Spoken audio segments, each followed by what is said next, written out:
है साथीहरू आज चाहिँ म यो मौरी घर सफा गर्ने तरिका सिकाउँदैछु है।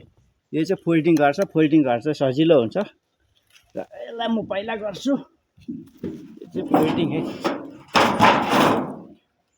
फोल्डिङमा चाहिँ यो यहाँनिर मैले सेलिटेप लाग्छु कि यो हावा नपसोस् भनेर जाडोमा किरा फट्छ। यो सेलिटेप लाग्छु कि यहाँनिर किराहरू नपसोस् भनेर जाडो पनि नहुने चिसो पनि नपस्ने भनेर तपाईले पनि यसरी सेलिटेप लाउनुहोस्। यसरी राम्रो हुन्छ। यो फोल्डिङलाई चाहिँ सजिलो छ है। कभर गरेको हुन्छ कि यो प्रकारले हटाइदिनुहोस्। यो फोल्डिङलाई चाहिँ हेर्नुहोस् है, स्वाटै निकालेर यसरी यहाँ राख्नुपर्छ टुलमा। सबै टुलमा राख्यो। अब यहाँ यो यत्रो मौरी मैला छ नि, यसलाई चाहिँ सफा गर्नुपर्छ। सजिलो भयो। हेर्नुहोस् है, यसरी सफा गरे। चिन्डु पो थाले त मौरी बिस्क्यो डसी एउटाले।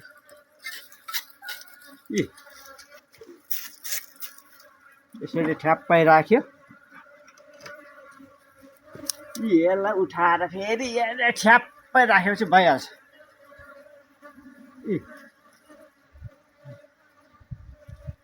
ठ्याप्पै हो, मौरी सफा पनि भयो। बिस्कियो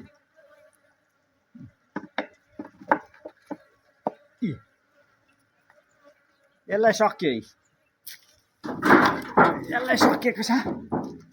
यसलाई ठ्याप्पै राख्यो यसरी।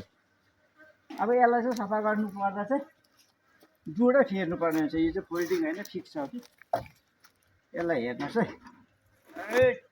त्यही निकाल्यो।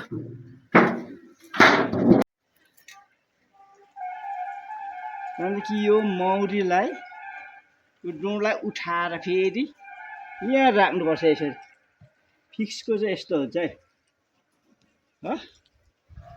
यहाँदेखि यो फिक्स छ है, यो फोल्डिङ छैन। यसलाई चाहिँ यहाँ राखी फेरि यसरी ठ्याप्पै राखेपछि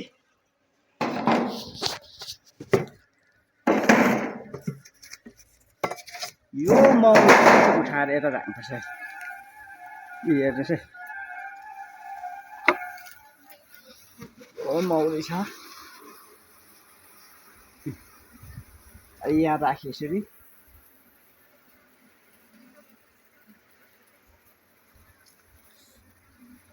यसलाई पनि उठाएर यो घर विभाजन गरेको 2 महिना भयो। यस्तो भएको छ है, एकदम राम्रो छ। यसरी राख्नुपर्छ, यसरी छुट्याउनुपर्छ है। हेर्नुहोस् है, राम्रो गरेर मौरी पालकले चाहिँ मह खानु चाहिँ सजिलो छैन। यस्तो प्रकारले उठाएर यहाँ राखिदिनुपर्छ। यो फोल्डिङ नभएकोले गर्दा चाहिँ साह्रो पर्छ। यसरी ठ्याप ठ्याप ठ्याप ठ्याप यसरी।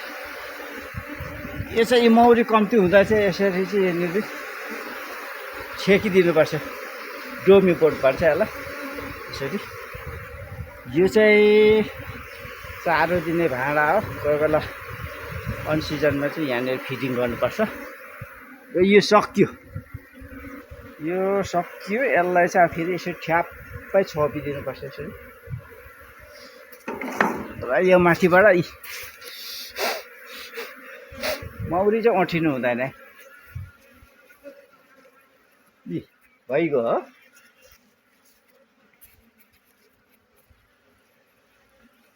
यो मौरी चाहिँ अब यो आफै यता आएर बस्छ। यो हेर्नुहोस् है, यो यो कुइने आएपछि चाहिँ यतामा यतिपछि आफै पस्छ यिनीहरू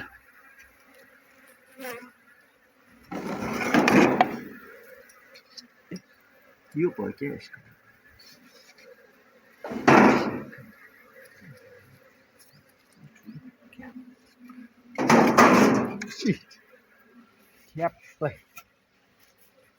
भएपछि